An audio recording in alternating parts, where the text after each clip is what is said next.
pelita bagi kakiku, terang bagi jalanku. Waktu ku bimbang dan hilang jalanku, tetaplah kau di sisiku. Dan takkan ku takut asal kau di dekat. Kemesiasan Allah itu sebagai Allah yang menderita dan sengsara.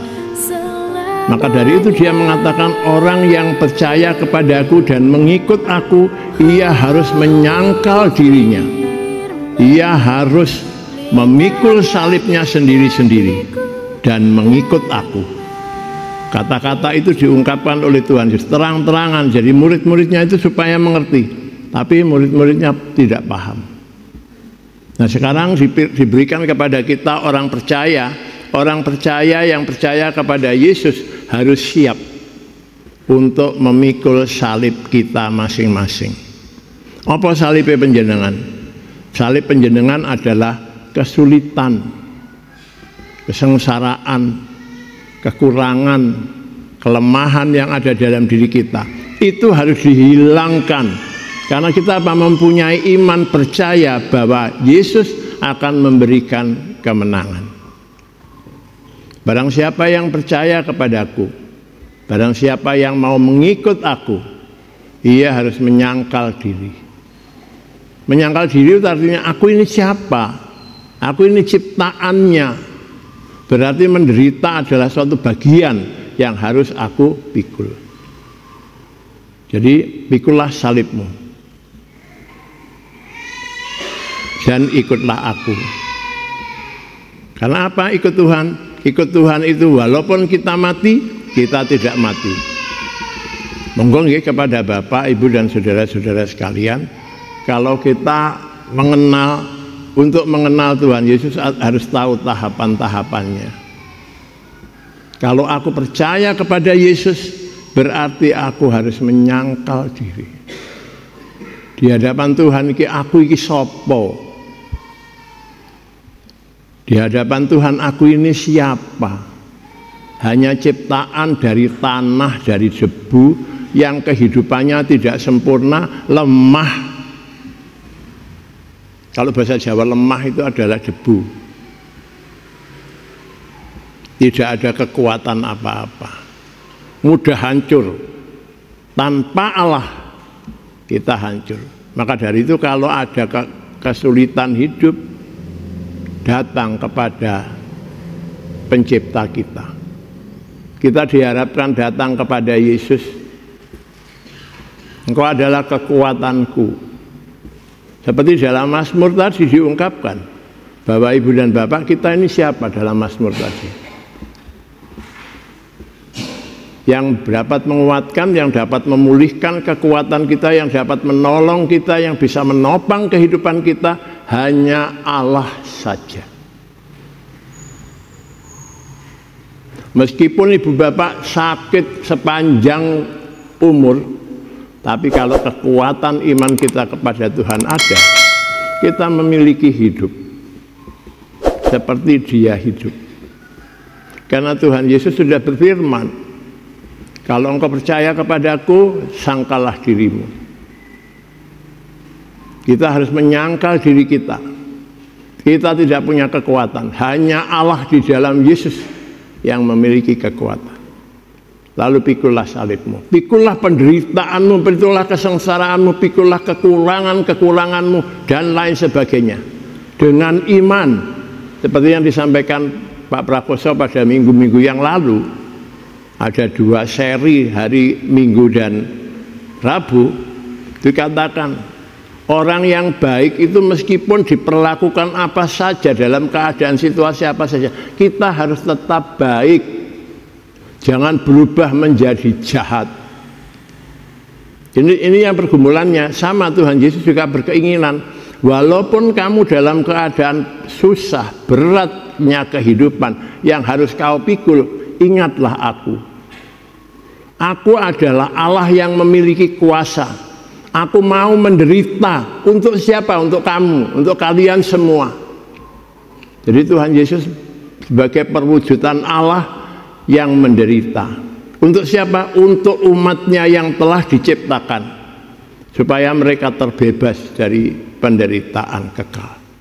Monggo kepada kita semua yang mungkin iman kita sudah mulai luntur, teguhkan iman kita, teguhkan kepercayaan kita kepada Tuhan. Kalau kesulitan hidup, Bapak dan Ibu jangan ngomong kepada Tuhan, Tuhan jauhkan kami dari kesulitan hidup dan kesengsaraan. Nggak bisa. Kesulitan hidup dan kesengsaraan itu adalah bagian daripada kehidupan kita. Dalam kehidupan kita menyangkal diri. Dengan kita menyangkal diri akan dapat menjalani, memikul salib kita masing-masing. Lalu kita mengikut Tuhan. Jangan kalau kita ada kesulitan, patah semangat, wis gak usah ndonga-ndongoan, ngopel ngantek komendan lho. Gak ono enake urip. Ya memang karena persoalan itu mempunyai tujuan. Allah mempunyai rencana sejauh mana kesetiaan dan ketaatan kita untuk menyangkal diri, untuk memikul salib, dan untuk mengikut Tuhan. Ini kuncinya. Tahapan-tahapan itu perlu penjenengan pahami. Kalau aku menyangkal diri berarti aku tidak boleh undur dari kesulitan dan penderitaan. Usaha sembarang kok gagal terus. Jangan mengatakan usaha sembarang gagal terus, jangan. Tuhan punya mau, Tuhan punya rencana. Tuhan akan memberikan hari yang terindah.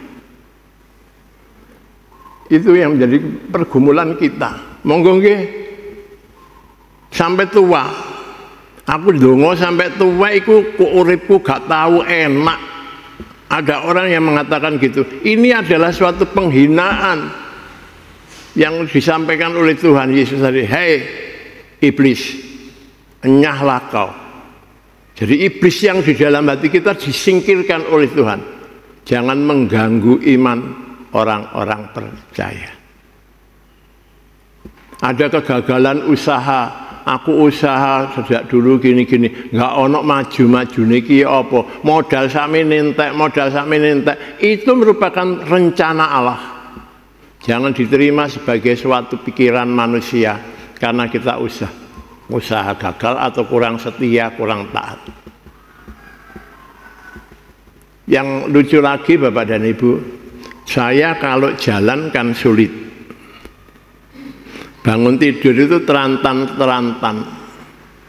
Istri saya itu ngeyel aja. Sampean iku kurang mlaku.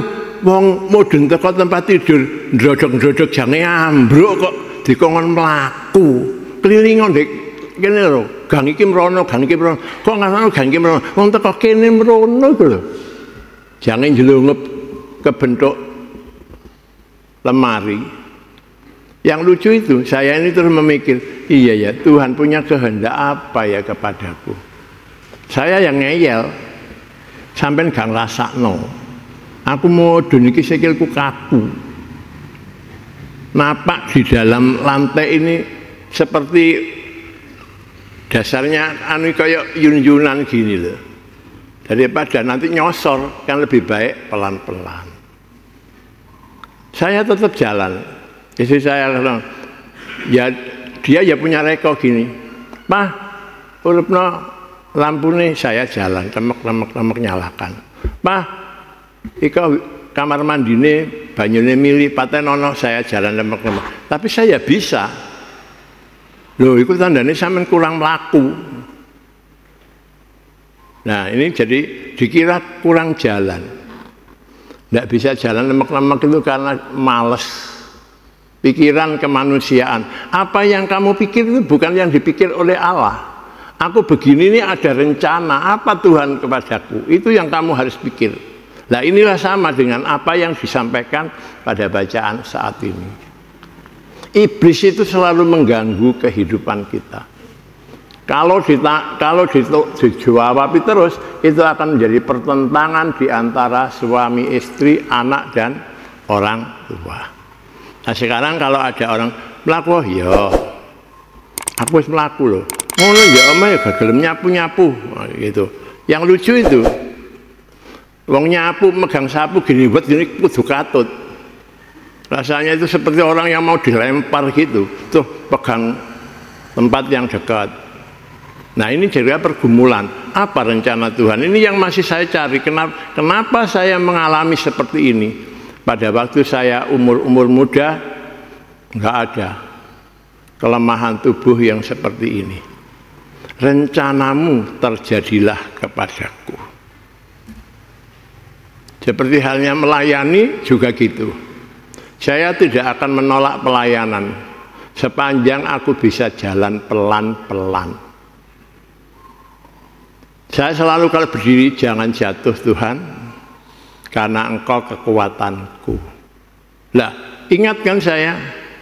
Dengan saya ingat itu saya kuat. Terus yang lucu lagi, herannya lagi Bapak dan Ibu. Sekarang ini ada gangguan perut. Beberapa minggu yang lalu WC saya itu buntet. Sudah disedot sama tukang sedot, sudah bersih. Pada waktu dibuntet itu nggak bisa berak di situ kan, nggak bisa buang air di situ. Terus sekarang sudah disedot, sudah bersih, sudah enak. Saya nggak bisa buang air. 3 hari, 4 hari, 5 hari ini buang air itu hanya buang angin saja. Duduk itu duduk selesai. Iki karepe piye to? Datang ke RSGW sana loh, minta obat supaya bisa buang air. Saya diam saja dulu. Banyak yang menyuruh saya makan kates, makan ini, kurang buah. Tapi istri saya tetap lucu, karena kamu kurang gerak. Nek wong gak gerak iku angel buang air itu. Ini yang menjadikan pergumulan. Terus pagi ini saya membawa renungan bagaimana kita memahami tentang Mesias, Allah yang menderita. Ini juga bagian daripada penderitaan yang saya alami. Saya nggak bisa buang air, itu penderitaan. Tapi saya percaya nanti mesti bisa. Tuhan punya mau, Tuhan punya rencana. Maka dari itu Bapak dan Ibu, semua manusia punya problem masing-masing. Panjenengan dan saya tidak lepas dari persoalan. Persoalan ini selesai, ini datang, ini selesai, ini datang, ini selesai, ini datang. Itu jangan putus harapan. Jangan putus asa. Tetap mengimani bahwa aku harus menyangkal diriku.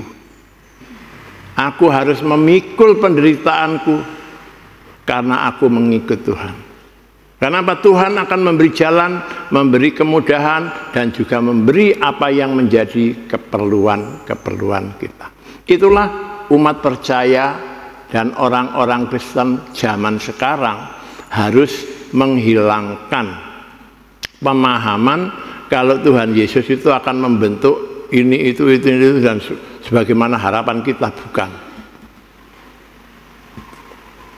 Kalau sakit, matur, tolonglah saya supaya dapat menjalani semua ini dengan taat dan setia. Kalau saya minta Tuhan, Tuhan sembuhkan saya, hilangkan ini. Nah, Tuhan itu loh kok diperintah. Tidak begitu. Pakailah semua yang ada, yang aku alami ini sebagai sarana untuk kesaksian. Orang yang dekat dan taat kepada Allah pasti lancar perjalanan hidupnya. Saya tidak bisa buang air, mungkin saya tidak setia kepada Tuhan. Mungkin saya tidak taat kepada Tuhan. Mungkin ada hal-hal yang saya langgar. Tuhan mengingatkan saya. Karena apa? Saya menyangkal diri saya. Ada kesalahan ini. Nah, dengan itu Tuhan akan membetulkan, membenarkan, memberikan pemulihan. Monggo nggih Bapak dan Ibu. Keyakinan itu yang harus tetap dipulihkan. Siapa yang tidak punya masalah? Angkat tangan. Aku gak tahu ana masalah ya. Mangan yo enak ae, blonjo yo duwe ana ae. Gak tahu, meskipun aku pensiun duitku akeh. Sisane bulanan itu ratusan ribu. Gitu. Semua tanggal tua gini tidak ada persoalan. Cukup semua. Gak ono masalah. Beras larang gak ono masalah. Gak ada masalah, tapi beras saiki piro ya kok sak kilo 16.000. Itu masalah itu Bapak dan Ibu. Tandanya berkeluh kesah kan. Kalau nyonya saya ngomong ke Pak Prakoso itu, Mas, beras muda-muda ini pensiunan gak ada undang-undang entah. Nah, itu masalah itu. Masalah kan. Sulit mau beli beras, permasalahannya kan gitu. Padahal sulit enggak, punya uang untuk beli beras. Beras 5 kilo 80, isok tuku. Loh, kan bukan masalah. Berarti tidak perlu persoalan-persoalan yang duniawi ini mengganggu iman kita. Itu saja. Pensiunan biasanya cukup luwe-luwe, saiki kok boleh kurang yo, entek. Gurung tanggal 20 amblas. Kalau sudah begitu bagaimana Bapak dan Ibu? Ini saya lihat dalam fakta-fakta yang ada di dalam sekitar saya. Napa Pak, Bu, sakniki sembarang larang, kula niki ngeten. Wis iku ngono diterima wae. Disyukuri apa yang ada. Napa wong kula mboten enten napa-napa lho. Saya guyoni, lah gelangmu, kalungmu, gadekno lak duwe dhuwit kowe. Nah gitu tuh ketawa semua tetangga-tetangga. Pak Hari ki ngerti gadean. Nah ini. Daripada repot, daripada berkeluh kesah, duwe barang dolen, gawe mangan, gawe apa, gawe berobat, gawe apa, ndak masalah. Nanti Tuhan akan mengembalikan. Nah ini monggo jadi kepada Ibu dan Bapak. Persoalan itu seringkali tumbuh dalam diri kita, kemanusiaan kita. Ya seperti Petrus itu tadi. Begitu Tuhan Yesus menyatakan terang-terangan bahwa dia datang itu untuk mengalami penderitaan dan akan mati di Yerusalem. Diseret sama Petrus. Ojo ngomong ngono. Itu orang gini-gini. Wah, langsung Tuhan Yesus. Enyahlah iblis. Jangan memikirkan apa yang dipikirkan manusia. Renungkan dan pikirkanlah apa yang dipikirkan Allah. Semua persoalan permasalahan kita itu ada di bawah kuasa Tuhan. Setiap persoalan diimani dengan yakin bahwa Allah akan memberikan perubahan. Pasti berubah. Kesulitan hidup Tuhan diserahkan. Rencana dan kehendakmu terjadilah seperti yang kau rancangkan. Pasti akan ada perubahan dalam kehidupan setiap orang percaya. Wong Kristen kok ngeluh hai, wong Kristen kok uripe kok ngeluh hai. Nah itu juga merupakan suatu pergumulan. Ada masalah kan, orang Kristen kok ngeluh. Orang lain heran, wong Kristen itu biasanya tenang hai, kok iki ngeluh hai iki, ana apa? Ada kekurangan dalam iman kita. Maka dari itu pembacaan firman Tuhan yang dimulai besok, tolong yang belum terdaftar dalam Gema mendaftarkan diri. Bacalah firman Tuhan dari perjanjian baru, mulai dari Matius ya. Matius yang awal itu renungkan ayat 1 bab 1 ayat 1 sampai habis. Kenapa Kalau penjenengan tidak paham, kenapa kok Matius 1 sampai ayat yang kesekian kok bercerita tentang sesuatu yang saya tidak paham? Itu perlu ditanyakan kepada koordinator. Dan koordinator bersama dengan tim PTWG itu harus menjawab. Supaya warga jemaat tidak pinter moco, tapi paham bagaimana tahapan-tahapan mengenal Mesias itu. Jadi tolong Ibu dan Bapak, kalau ada persoalan, saya kan sering ditanya oleh orang, kenapa Matius 1 sampai dengan Matius 1 itu kan bercerita tentang apa ini? Silsilah Tuhan Yesus. Penjenengan jawab, siapa yang bisa jawab? Ada yang mampu menjawab kenapa di dalam Matius 1 itu kok isinya cerita tentang silsilah, pengenalan awal terhadap Mesias di situ. Terutama tim PTWG atau koordinator Gema, kalau ada pertanyaan itu bisa jawab. Jawabnya jangan panjang-panjang, ya harus diringkas. Itu maksudnya ini, karena ini adalah ini gitu.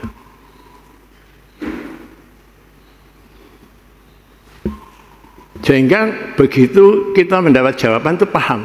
Oh, Matius 1, Matius bab 1 itu berkisah tentang bagaimana Mesias itu akan turun ke bumi. Mulai dari keturunan siapa? Adam, ini dan sebagainya itu sampai kepada Daud. Berapa keturunan kalau begitu Mesias datang? 3 kali 14 keturunan. Yang pertama dari ini sampai ini 14 keturunan. Dari ini sampai ini 14 keturunan. Dari ini sampai Daud 14 keturunan.